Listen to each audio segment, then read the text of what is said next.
Hi everyone, welcome back to the Movie Reviewers 100, a collaboration channel in which we spend each week on a particular theme talking about films either related to a particular actor, director, actress, genre, other interesting feature.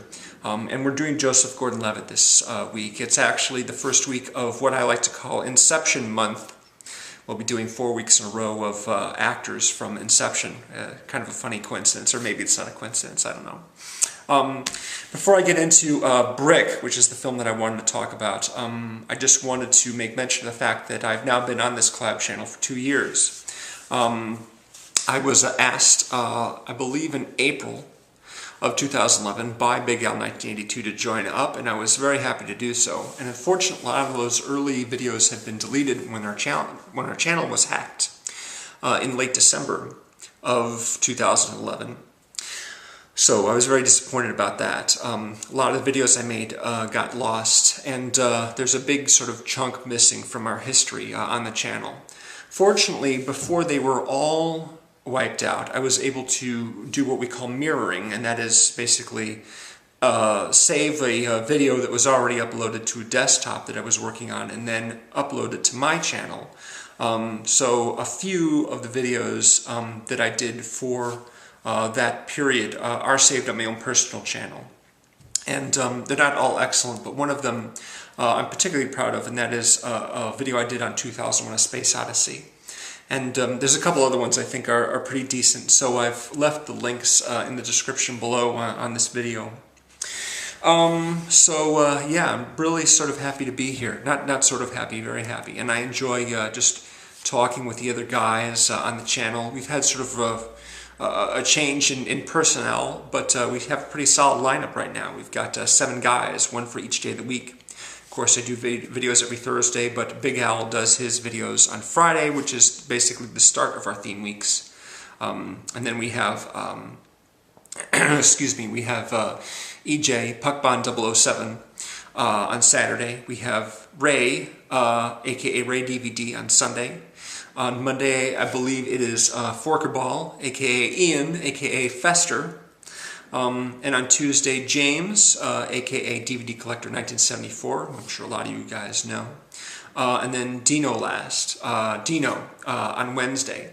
And Dino is, along with Ray and Al, the guys who were on the channel when I first joined up, and they're still on.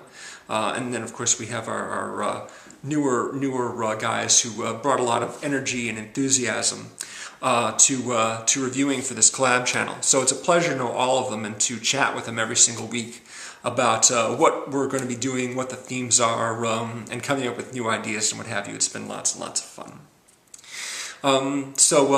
Brick is the movie that I wanted to talk about. If you've seen Looper, if you're a fan of Looper, you might be aware that director Rian Johnson did a film called Brick, which also starred Joseph Gordon-Levitt. And by that I mean Looper starred Joseph Gordon-Levitt as well. This is an unusual picture. It's an independent movie, low budget, done in California, I believe. And it's set in high school, amongst high school students. But it is a mystery about a girl that turned up dead in basically a water duct. The boy who was her former boyfriend who discovered her is played by Joseph Gordon-Levitt, and he then sets about trying to figure out why she died and who is responsible. Brick refers to what might be a brick of heroin or some other narcotic that was being sold around town. What's unusual about this movie is the dialogue. The dialogue is done in the style of a 1940s PI drama, or at least not necessarily the specific lingo of the period, but the very specific lingo which is full of all sorts of slang terms that are not really in common usage. It's like an alternate universe for modern day teens. They all speak like hard-boiled characters from a film noir. And there are times in this movie that I had to like rewind and watch a scene again, or even put up the subtitles so I could read what they were saying, because there's a volley of terms that I couldn't quite get. It's almost like Shakespeare a little bit. You know, if you read Shakespeare, you know, there are some out-of-place terms, just weird turns of phrase, and you're not actually sure what the characters are saying. but some of it is really, really good, and it's very compelling too. The mystery involves a character called the Pin, as in Kingpin, who is the sort of local drug baron, the guy who distributes the good stuff to all the other high schoolers in the community. And there's, you know, the jock who's like one of his lackeys, sort of.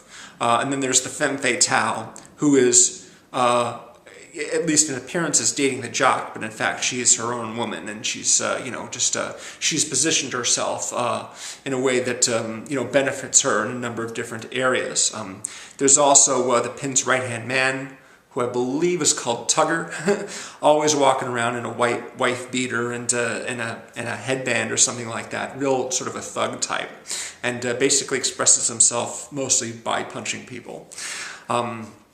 Yeah, so the dialogue is really interesting in this movie. One exchange in particular that really sticks in my head is when the femme fatale character, who I believe his name is Laura or Lara, I forget exactly, offers to help Joseph Gordon-Levitt's character figure out exactly what happened to his ex-girlfriend and who's responsible. And he says to her, you know, you're dating Brad Bramish, you know, but he's, you know, not a player, he's a sap. You're with him, that means you're playing him, which means you're a player. If you're behind me, then I have to tie up one of my eyes watching both your hands and I can't spare it. Better off coming at it clean. That's as best as I can remember the dialogue. I think it went something like that, and I just had to like skip back a couple times and just go, what did he say? What does he mean by that exactly? Basically, it means he can't trust her. So yeah, there's a lot of double crossing, a lot of unsavory characters, and one particular guy who I really like, who is a close friend of the main character, who is called Brain. He wears thick glasses, and he sort of helps him strategizing and figuring out what the problems are and which way to approach it.